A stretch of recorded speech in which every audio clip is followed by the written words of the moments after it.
Hello again, everybody.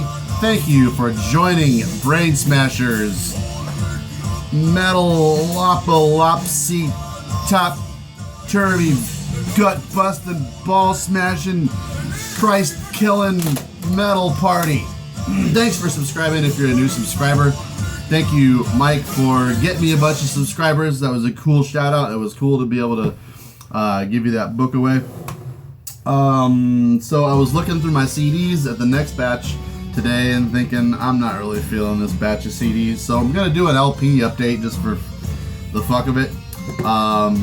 We're listening to Otig's Alvefard. This fucking record is amazing. Please listen to this album. So good. This is mostly like the solo project of Vintersorg, who I talked about in the last video, Borknagar, who was in Borknagar. Yeah, so just folk metal coming out the fucking ass. Let's see. I'm working on a new type of video kind of thing. I'm actually writing some stuff. It's going to be pretty elaborate, a lot different from what I've been doing.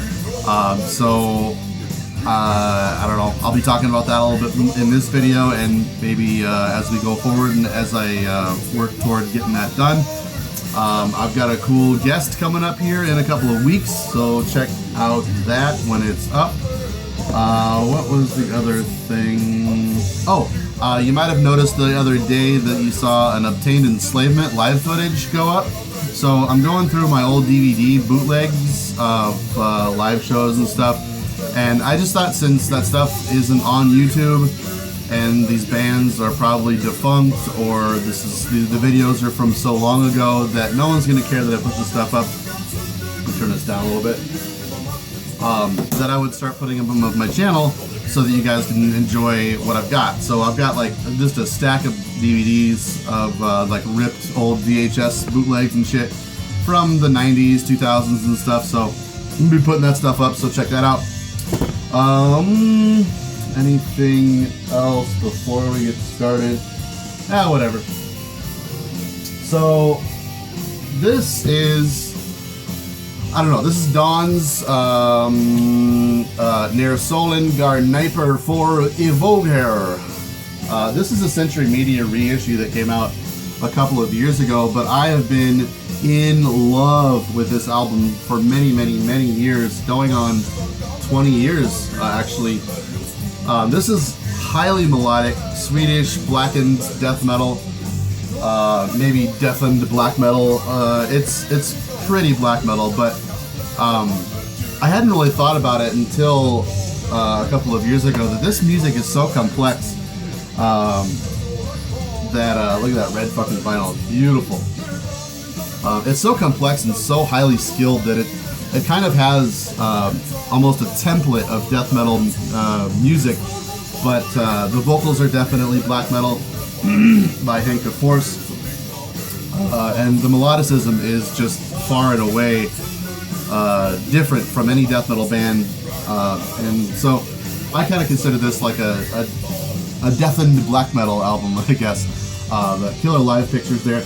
So you can tell that Dawn did play live, and I would love to see the footage from the show if it exists.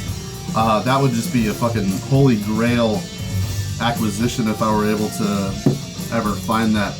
But this is probably still available. I want to say this came out in 2013, 14 or so on Century Media. They went ahead and reissued Slaughter Sun and Sork Basvarte Vingarflow. All their stuff, and it's just an amazing, amazing, amazing band. When I think of melodic black metal, Dawn is just like the penultimate, no, penultimate is the wrong word, just the pinnacle of that genre. Let's see. Get my Thai coffee on. Have you guys had fucking Thai coffee? So I got turned on to coffee about a year or two ago. And yeah, like if I don't have my coffee, I'm a piece of shit. But today, I was just kind of woke up. I was just like, my head's just squished into a vice for some reason. This is Thai coffee. It's just like a super potent, dark roast mix. And so you mix it with like half and half and then sweetened condensed milk. It's almost like a Monster energy drink, one of those coffee Monster energy drinks. only like real and doesn't. It's like way more bold and potent. Let's see.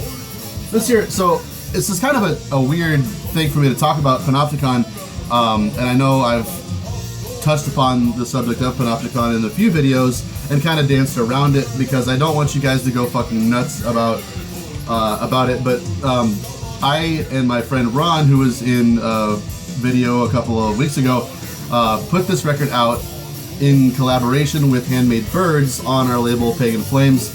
And yes, I am good friends with Austin from Panopticon, but this record is really dear to me because I have a real personal connection with it.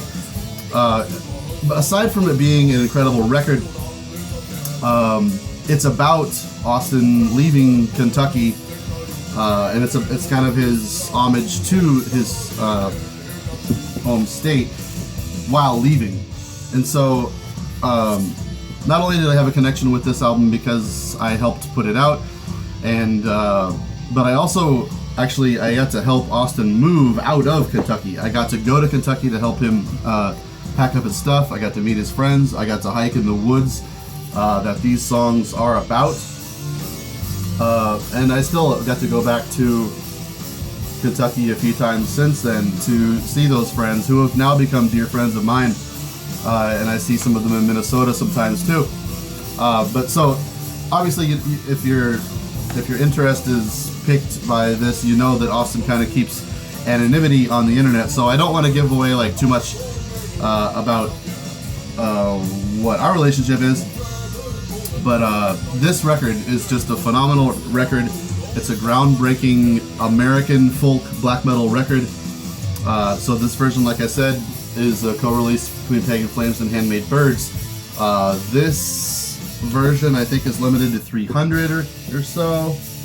I should fucking know. I put it out, right?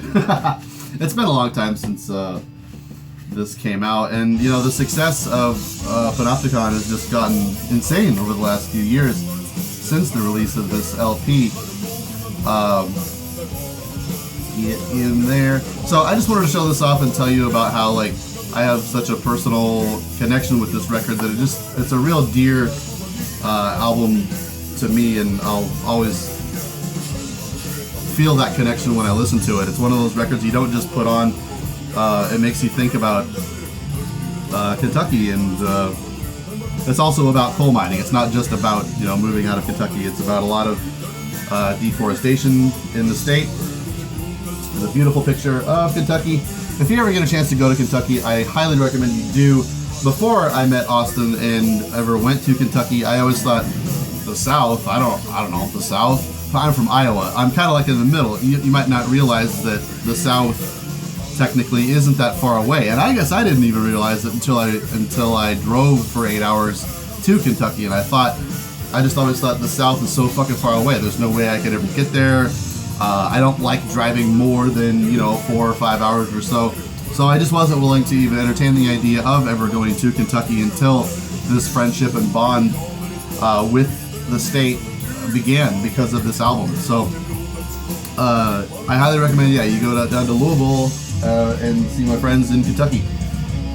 Moving on, here is The Ruins of Beverast, Unlock the Shrine. Man, this fucking record. I was hip to this band pretty early on. I read about them on the Full Moon message board many, many years ago. Let's see here. This is the Van Records version.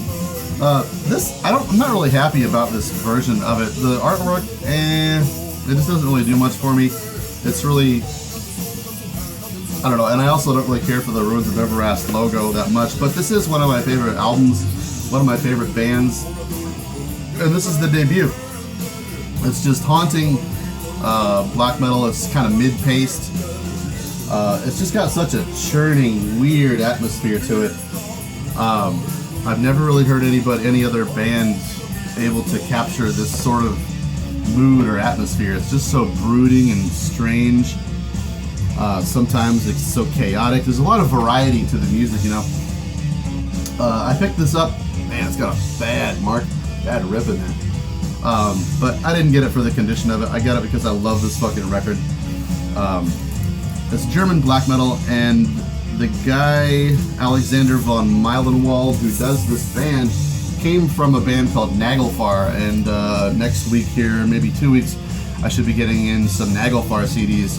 And I have never really listened to them that closely, even though they came out in like the mid to early 90s. So I'm looking forward to giving those finally a real close attention that they deserve, knowing that this is one of my favorite bands that came after Nagelfar. So what do we got next? Oh, okay. So like I said, I'm doing something a little bit different. I've been learning some video editing kind of stuff through Adobe Premiere. This is Ved Boen's End, Written in Waters, Holy Fucking Grail album. Thank you, Wayne, for selling me this many years ago, if you're watching. So I'm going to be doing like an artist profile on Michael Eide, who is the guitar player and drummer in this band, and I think main songwriter as far as I can remember. But what I wanted to do was pick somebody who is so prolific. Michael Eide has been in Au Noir, Dotheimsgard, Inferno, and Ved Boen's End, and now Virus. And it's kind of hard to, like, as far as I can tell, piece together the timeline of everything that he's done and kind of understand the influence of what he did in this band and why this sounds like this. And so what I want to do is just kind of go through it, almost make like a documentary, I guess, about Michael Eide. So yeah, look out for that. I'm maybe looking to do an interview with him so that I can kind of have some questions answered in that. But let's talk about this record in my hands. This is one of my favorite records. It's an avant-garde, it's basically a black metal record, but it's so avant-garde and so unlike anything else out there that it's kind of takes away from it to call it a black metal record. But this is Misanthropy's version of it. 2 LPs, kind of a weird version of the vinyl.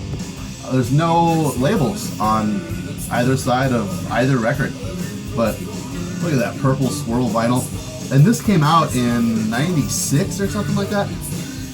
So to see a colored swirl vinyl like that from the mid 90s, you don't see that every day. I've also got this on CD. Record's not in the best of shape, but hell, I got it for a steal from my buddy Wayne, and I hope he regrets selling it because fuck, this is such a good album. There's band photos. So yeah, that's gonna probably take me quite a while to put together. So I wouldn't say you'll be seeing that video that I'm talking about anytime soon. Maybe by the end of the year if I'm lucky. But I'm gonna be going to Europe in a couple of weeks for 2 weeks. So I don't know what kind of spare time I'm gonna have to work on that. Next we've got I saw somebody talking about Watain the other day, and this is Watain's Sworn to the Dark. This is kind of a special version for me. I bought this from Ajna Offensive a couple of years ago.